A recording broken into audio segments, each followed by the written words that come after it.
Friends, welcome to யாஷிகர். நம்மளோட சின்ன திரையில் ஒர்க் பண்ணுற எல்லாருக்குமே வெள்ளித்திரையில் வரணும் அப்படிங்கிற ஒரு ஆசை இருந்துக்கிட்டே தான் இருக்கும். அந்த வகையில் சின்ன திரையில் ஒர்க் பண்ணுற ஒரு நடிகை அவங்களோட வெள்ளித்திரை ப்ராஜெக்ட் வந்து அடியெடுத்து வச்சுருக்காங்க. உண்மையிலேயே ரொம்பவே சந்தோஷமாக இருக்குது. உங்கள் எல்லாருக்குமே தெரியும்னு நினைக்கிறேன். நம்மளோட ஜீ தமிழில் ஃபஸ்ட்டு இந்திரா அப்படிங்கிற சீரியலில் ஹீரோயினோட சிஸ்டர் கேரக்டர் பண்ணிகிட்டு இருந்தாங்க. இப்போவும் பண்ணிகிட்ருக்காங்க. அந்த சீரியலை தொடர்ந்து அவங்களுக்கு சன் டிவிலையும் ஒரு வாய்ப்பு வந்துச்சு. சன் டிவியில் ரொம்ப பெரிய ஒரு ப்ராஜெக்ட் சிங்கப்பெண்ணே அப்படின்ற ஒரு சீரியலில் வந்து நடிச்சிட்டு இருந்தாங்க. ஹீரோயினோட ஃப்ரெண்டு கேரக்டரில் இப்போ பண்ணிகிட்ருக்காங்க. ரொம்பவே சூப்பராக பண்ணிகிட்ருக்காங்க. இவங்களுக்கு தான் வெள்ளித்திரையில் ஒரு வாய்ப்பு வந்திருக்கு. நேற்றுக்கு வந்து இதோட பட பூஜை வந்து நடந்திருக்கு.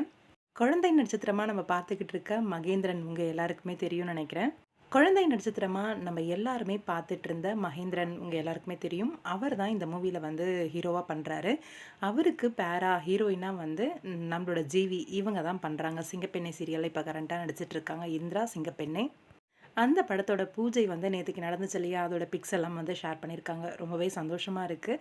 நம்ம பார்த்து ரசிக்கிற ஒரு பிரபலம் இப்போ வெள்ளித்திரையில் வந்து ஹீரோயினாக ஒரு வாய்ப்பு அப்படின்னும் போது நேற்றுக்கு இதோட பிக்ஸ் எல்லாம் வந்து அவங்களோட இன்ஸ்டாகிராம் பேஜில் வந்து ஷேர் பண்ணியிருந்தாங்க அஃபிஷியலாகவே. ஜீவிக்கு எங்களோட மனமார்ந்த வாழ்த்துக்கள். இந்த மூவி கண்டிப்பாக சூப்பர் டூப்பர் ஹிட் ஆகிறதுக்கு கண்டிப்பாக மகேந்திரனோட மூவி அப்படின்னா ஏதாவது ஒரு சூப்பரான ஒரு விஷயத்தை மையமாக வச்சு தான் எடுப்பாங்க. அந்த வகையில் இந்த ஒரு மூவியும் நல்ல ஒரு ஸ்டோரி பேஸோட நல்லா இருக்கும் அப்படின்னு எதிர்பார்க்கலாம். ஜீவிக்கு வெள்ளித்திரையில் இது ஒரு நல்ல வாய்ப்பாக அமையணும் அப்படின்னு சொல்லி அவங்களுக்கு என்னோடய வாழ்த்துக்களை சொல்லிக்கிறேன்.